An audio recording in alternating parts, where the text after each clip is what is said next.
17 تاریخ کو بہت بڑی وہ تاریخی اسلامی تاریخی یادیں وابستہ ہیں.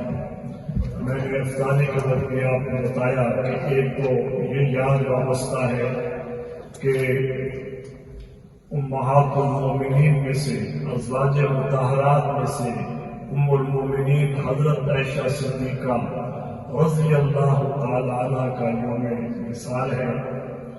آپ کسی تعارف کے محتاج نہیں ہیں.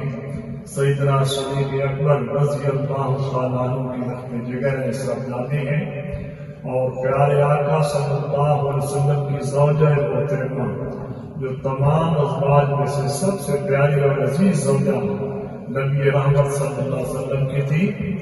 اور ان کی اسلامی خدمات بھی بے تحاشا ہے، بہت اسلامی خدمات ہیں.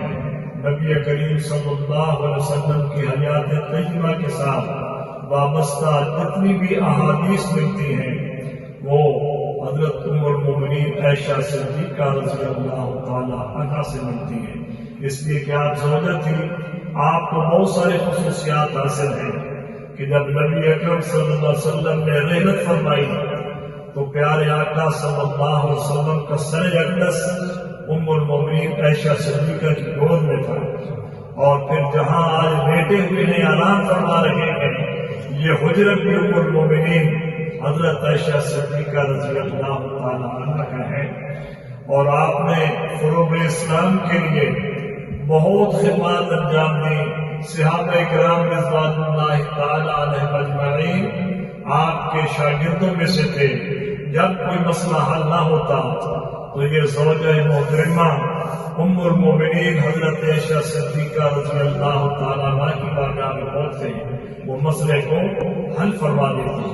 اور دوسری اسلامی تاریخ جو اس کی یاد وابستہ ہے 17 رمضان ہر خاصوان جانتا ہے کہ غزوہ بدر جو کفر و اسلام کا پہلا مارکا، پہلی جنگ اسلام کی جو لڑی گئی جس میں رب ذوالجلال نے اس کو بڑی شاندار فتح عطا فرمائی کہ مسلمانوں کی مٹھی بھر تعداد اور مقابلے میں 3 گنا لشکر، کفار کا لشکر، گرمی کا موسم، رمضان کا مہینہ، روزے رکھے ہوئے اور افطار کے وقت لکھا ہے کہ جب افطار کے وقت یہ صحابہ کرام کسی کے حصے میں ایک آدھی کسی حصے میں آدھی کھجور کھا کے پانی کا ایک گھونٹ پی کے میدان حرب میں کھڑے ہیں لڑنے کے لیے، کفار کا مقابلہ کرنے کے لیے. نبی کریم صلی اللہ علیہ وسلم نے ارشاد فرمایا کہ میرے صحابہ ہم اس پوزیشن میں نہیں ہیں کہ ہم یہ لڑ سکیں، اس لیے کہ ہم اس ارادے سے نہیں آئے، سامان حرب نہیں، سامان جنگ نہیں. تو آپ کی کیا رائے ہے؟ صحابہ کرام رضوان اللہ تعالی علیہم اجمعین جن کے ایمان کا یہ عالم تھا کہ ٹھاٹھے مارتا تھا، فرمایا کہ غلامان محمد جان دینے سے نہیں ڈرتے، سر کٹ جائے یا رہ جائے کچھ پرواہ نہیں کرتے. اے اللہ کے پیارے حبیب، ہم اپنی جانوں کے نذرانے پیش کرنے کے لیے تیار ہیں. یہ مانا کہ سامان حرب نہیں ہے، سامان جنگ نہیں ہے، ہمارے پاس تلواریں بھی پوری نہیں ہے، گھوڑے بھی نہیں ہے، کھانے پینے کا سامان بھی نہیں ہے. لیکن فرمایا مسلمان کی شان یہ ہے کہ نہ تیرو تیغ پر تکیا، نہ تیرو تیغ پر تکیا، نہ خنجر پر نہ بھالے پر، بھروسہ تھا تو صرف ایک کالی کملی والے پر. نبی رحمت صلی اللہ علیہ وسلم کی سنگت میں آ کر آپ کی جانشاری جو ہے اس کے اندر ڈوب چکے تھے اور نبی کریم صلی اللہ علیہ وسلم نے مہاجرین کو جمع کیا، انصار کو جمع کیا اور رائے دی، اس لیے کہ وہ یہ نہ کہے کہ ہم پر جنگ مسلط کر دی گئی ہے.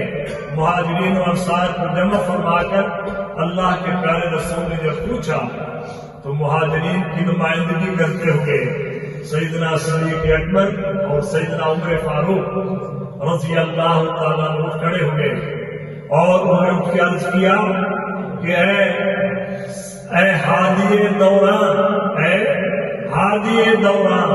ہماری جان و مال، ہماری اولادیں، سب کچھ آپ پر قربان. پھر انصار کی طرح متوجہ ہوتے ہیں تو انصار کی نمائندگی کرنے کے لیے حضرت مقداد اٹھتے ہیں.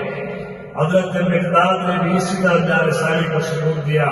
اٹھے مقداد اور اٹھ کر عرض کی اے سرور عالم نہیں ہے قوم موسیٰ کی طرح کہہ دینے والے ہم. انہوں نے یہ حوالہ دیا کہ ہم قوم موسیٰ کی طرح نہیں ہے کہ نرد کھاتے رہے. جب لڑنے کا ٹائم آیا تو موسیٰ علیہ السلام کی قوم نے کہا کہ آپ جا کے لڑے اور آپ کا خدا جا کے لڑے. تو فرمایا اٹھے مقداد اٹھ کر عرض کی اے سرور عالم قوم موسیٰ کی طرح نہیں ہے کہہ دینے والے ہم. حکم ہو پیغمبر کا تو کود جائیں ہم سمندر میں.